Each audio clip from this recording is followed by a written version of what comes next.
Maintenant, on peut dire que c'est une semaine cruciale concernant la guerre en Ukraine. Il y a de nombreuses rencontres qui sont prévues pour discuter du plan de paix des États-Unis aujourd'hui. Donc, Volodymyr Zelensky s'est rendu en France pour rencontrer, entre autres, Emmanuel Macron. Sabrina, c'est la 10e fois depuis le début du conflit que le président ukrainien se rend à Paris justement pour des discussions. Oui, et la dernière fois, c'était il y a 2 semaines. Et là, aujourd'hui, Volodymyr Zelensky a qualifié les discussions aujourd'hui de productives. Il a été question notamment également des garanties de sécurité.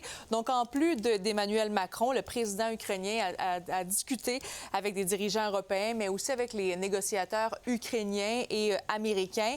Le président français a souligné le fait que l'Europe veut jouer quand même un rôle clé concernant un plan de paix et qu'il s'agit, donc, comme on l'a entendu d'entrée de jeu, d'un moment décisif actuellement pour l'avenir de la paix en Ukraine, mais également en Europe. La rencontre aurait aussi permis de faire avancer la coopération entre les Européens. Donc, Volodymyr Zelensky a appelé à terminer la guerre de manière digne et de conserver, bien sûr, l'indépendance de l'Ukraine. Et lorsqu'on parle de paix, eh bien, tout le monde a son rôle à jouer. C'est ce qu'a dit aujourd'hui Emmanuel Macron. La Russie d'arrêter l'agression. Elle n'a donné aucun signal. L'Ukraine est la seule qui peut discuter de territoire.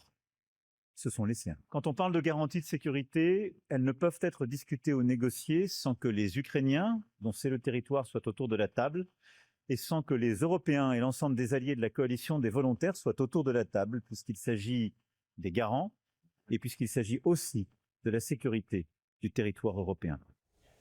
Bon, et d'ailleurs, après ces rencontres, eh bien, il y a Emmanuel Macron qui s'est entretenu avec le président américain Donald Trump, qui n'était pas présent pendant les discussions aujourd'hui. Il lui a raconté, en fait, ce qui s'est passé au courant de la journée. Et d'ailleurs, il y a le président ukrainien Volodymyr Zelensky qui a réitéré qu'il souhaite, encore une fois, rencontrer Donald Trump pour des enjeux plus complexes entourant ce fameux plan de paix. Il a d'ailleurs redit aujourd'hui que la question territoriale, on le sait, on en parle, ça fait des semaines, des mois, bien, ça sera la plus difficile dans les discussions de paix là, actuellement. Ми працюємо, щоб ми могли гарантувати, що третього вторгнення Росії точно не відбудеться і що не буде будь-якого зриву домовленості про закінчення війни. Росія вже стільки разів порушувала свої обіцянки, порушувала всі. Et demain, Sabrina, les Russes et les Américains qui vont se rencontrer, là. Oui, donc effectivement, ça fait partie de la suite. Après ces rencontres aujourd'hui du côté de l'Europe, eh bien actuellement, il y a l'émissaire américain Steve Witkoff qui est en route pour Moscou pour aller rejoindre en fait Vladimir Poutine pour avoir des discussions avec lui concernant le plan de paix. Ce qu'on voit actuellement, ce sont des images qui ont été tournées donc au mois d'août dernier.